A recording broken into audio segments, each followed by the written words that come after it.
My name is Conor McGregor and I live in Lucan. My dream is to be world lightweight champion in the UFC. 2008. Conor McGregor se présente au monde pour la première fois. Des ambitions claires. Mon rêve est d'être champion du monde à l'UFC. Mon rêve est d'être le numéro 1. Avoir plus d'argent que je ne pourrais dépenser. Offrir une belle vie à toute ma famille. Et je sais que j'y arriverai. Je peux le voir. Nous allons voir aujourd'hui comment le rêve s'est transformé en réalité. Le 7 février 2013, un jeune combattant de 25 ans signe dans l'organisation leader d'arts martiaux mixtes, l'UFC. Avec un palmarès de 12 victoires pour 2 défaites et 2 titres de champion du monde poids plume et poids léger dans l'organisation de Cage Warrior, le talentueux Irlandais rentre dans l'UFC comme un espoir très attendu de la planète MMA. Charismatique, ambitieux et beau parleur, Conor McGregor a réussi dans ses premières années à avoir derrière lui une armée de supporters et le soutien de son pays tout entier. Au point que le 6 avril 2013, lors de son tout premier combat à l'UFC contre Marcus Brimage en Suède, Conor McGregor est le combattant le plus attendu de toute la soirée, malgré que le combat soit dans la carte préliminaire. Dans ses 12 victoires, Conor a réussi à enchaîner 12 finishes, dont 11 par KO et 10 dans le premier round. McGregor n'a pas de temps à perdre et au lancement du combat, il ne faudra qu'un tout petit peu plus d'1 minute pour se débarrasser de son adversaire, à nouveau parti KO. La hype est réelle.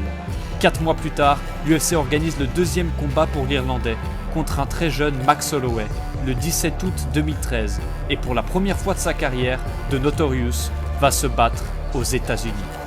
Combat un peu plus compliqué, bien que McGregor domine le combat du début à la fin, le jeune Max est tenace et va être le premier combattant à faire face à Conor sans se faire terminer. Une victoire par décision unanime pour McGregor en 3 rounds.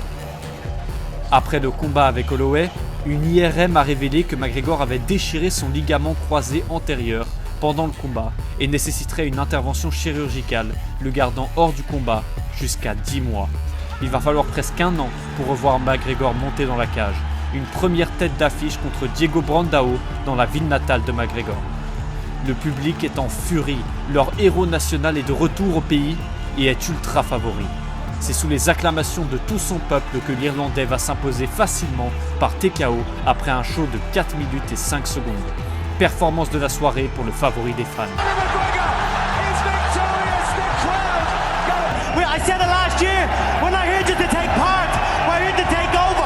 Après ce combat, le monde commence à entendre parler du prospect. Les premières questions se posent. Est-ce que McGregor est un vrai prospect? Est-ce qu'il peut rivaliser avec des vrais grands noms de la catégorie? C'est l'heure de mettre les points sur les i. 27 septembre 2014, Las Vegas, le début d'une grande rivalité.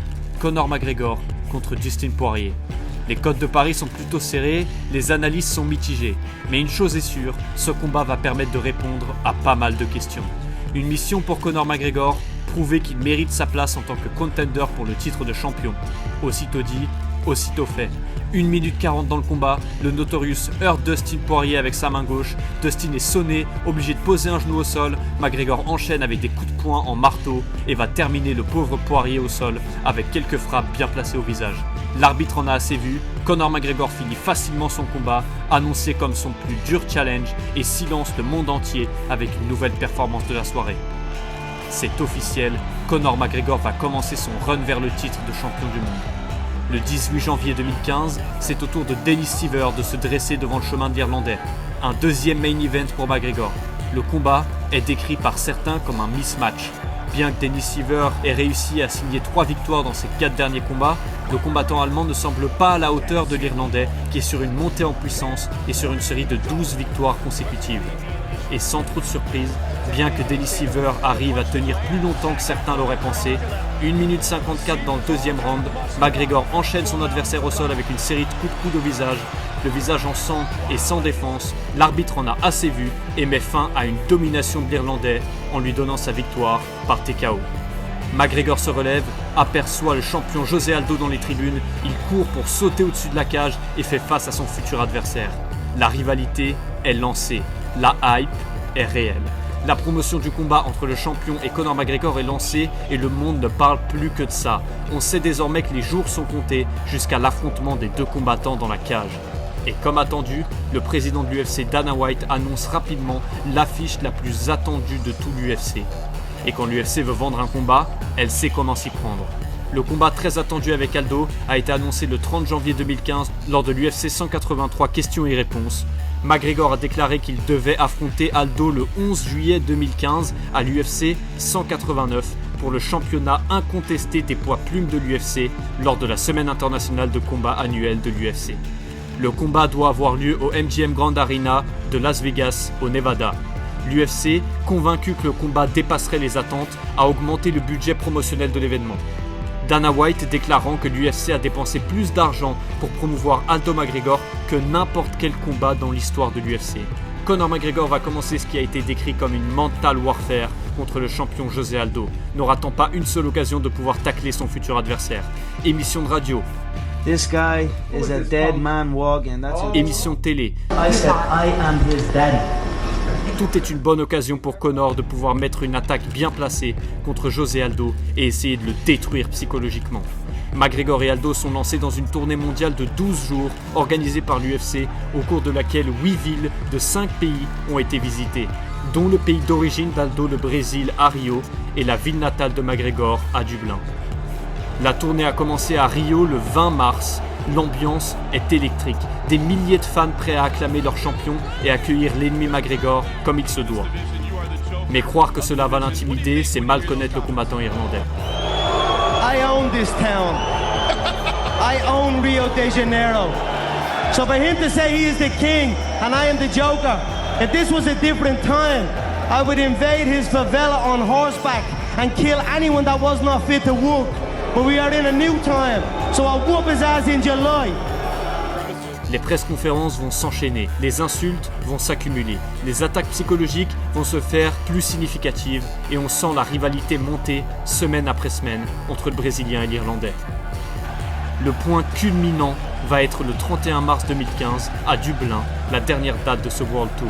Cette fois-ci, c'est l'inverse. C'est face à des milliers d'Irlandais déchaînés que va se passer la conférence de presse. Un environnement hostile pour le champion brésilien, hué. Dès le début, McGregor met l'ambiance et va voler la ceinture d'Aldo pour la lever en vainqueur devant son peuple en furie.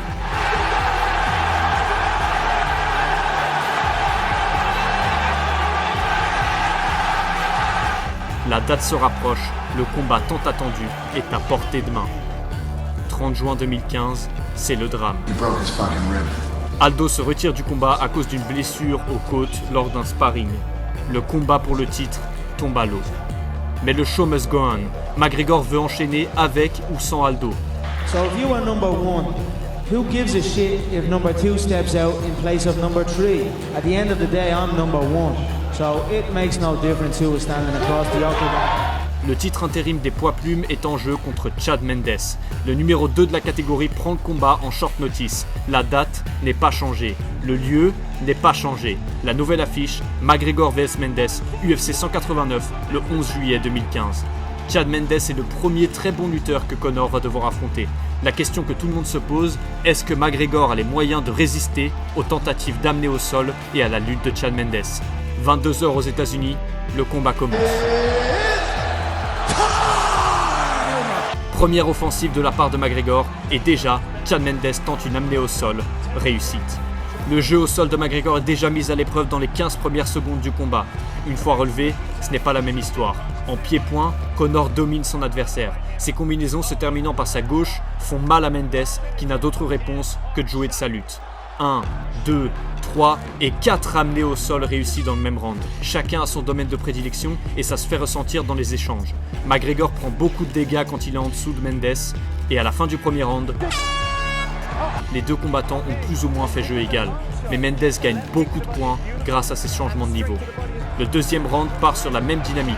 Nouvelle amenée au sol pour Mendes, qui met des frappes lourdes au visage de McGregor. Conor n'est pas bien dans ce round et doit trouver un moyen de se relever. C'est 30 secondes avant la fin qu'il va finalement trouver la solution.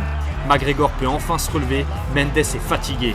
L'Irlandais le fait reculer jusqu'à la cage et enchaîne des combinaisons entre middle kick et crochet du gauche. 10 secondes avant la fin, une puissante gauche en allonge qui frappe le menton de Mendes. McGregor se jette sur l'Américain, enchaîne quelques frappes à la tête et termine le travail. McGregor l'a fait, champion du monde intérimaire des poids plumes. Interim UFC Featherweight Champion of the World! Le monde entier connaît la suite. McGregor est le champion intérim, mais Aldo est toujours le champion incontesté. Et la blessure ne va pas tenir éternellement. Avant de continuer dans l'histoire, il faut comprendre quelque chose. José Aldo Jr., champion actuel des poids plumes, est un Brésilien de 29 ans, invaincu depuis 10 ans. Champion du monde dans l'organisation WEC, puis dès son arrivée à l'UFC, il devient le tout premier champion de la catégorie des moins de 66 kg. En 2015, avant l'affrontement contre McGregor, José Aldo est numéro 1 du classement Pound for Pound, un classement qui classe les combattants toutes catégories de poids confondus. 5 septembre 2015, les deux combattants se retrouvent face à face une nouvelle fois. La conférence de presse Go Big démarre. La date pour l'unification du titre est connue, le 12 décembre 2015 pour l'UFC 194. Une dernière occasion pour McGregor de s'exprimer et d'essayer d'affaiblir psychologiquement Aldo. Honestly, I'm worried. I love you. I love you like my bitch. 11 décembre 2015, la pesée officielle du combat. McGregor et Aldo sont pesés à 145 livres. And there it is, championship weight. Dernier face-à-face avant le combat du lendemain. Here we go. Finally, the wait is over. Jose taking a page out of Conor's book there. You know, Conor has played it quiet this week. He ain't playing it quiet now. Faking a kick. L'événement qui capte l'attention du monde du sport tout entier. L'histoire s'apprête à être marquée à jamais. 12 décembre 2015, Las Vegas, c'est l'heure du choc. Devant un public de plus de 20 000 personnes et des centaines d'Irlandais prêts à supporter l'enfant du pays, la tension est à son maximum. McGregor rentre dans l'arène, le sourire aux lèvres, détendu. Aldo a l'air extrêmement tendu, oppressé par des mois de pression, des mois d'insultes et de provocations de la part de McGregor. L'octogone se ferme, les deux se retrouvent seuls, face à face. Et le reste appartient à l'histoire. Black trunks for the champion, Jose Aldo Jr. Conor relaxed and smiling. Oh! He slipped him! Conor is the new UFC featherweight champion of the world! Oh! Unbelievable! 12 secondes, c'est tout ce qu'il aura fallu à McGregor pour prendre à Aldo tout ce qu'il avait obtenu ces 10 dernières années. Le titre de champion du monde incontesté pour Conor McGregor et un statut de cadre dans l'organisation. McGregor est devenu en moins de 3 ans le combattant le plus important, le plus suivi, le plus impressionnant de l'UFC. Un combat de McGregor, c'est devenu la money fight par excellence. McGregor vs Aldo aura vendu 1,2 million de pay-per-view, s'installant à l'époque à la 2e place des événements les plus regardés de l'histoire de l'organisation. Le rêve de Conor McGregor est accompli. Il est champion du monde de l'UFC avec plus d'argent qu'il ne pourrait dépenser. Voilà les gars, c'est déjà la fin de ce 2e épisode de Game Changing Moments. J'espère que cet épisode vous aura plu, que j'ai pu soit vous rappeler de bons souvenirs ou que j'ai pu vous faire découvrir un moment marquant de l'histoire de ce sport. On se retrouve très vite pour une nouvelle vidéo.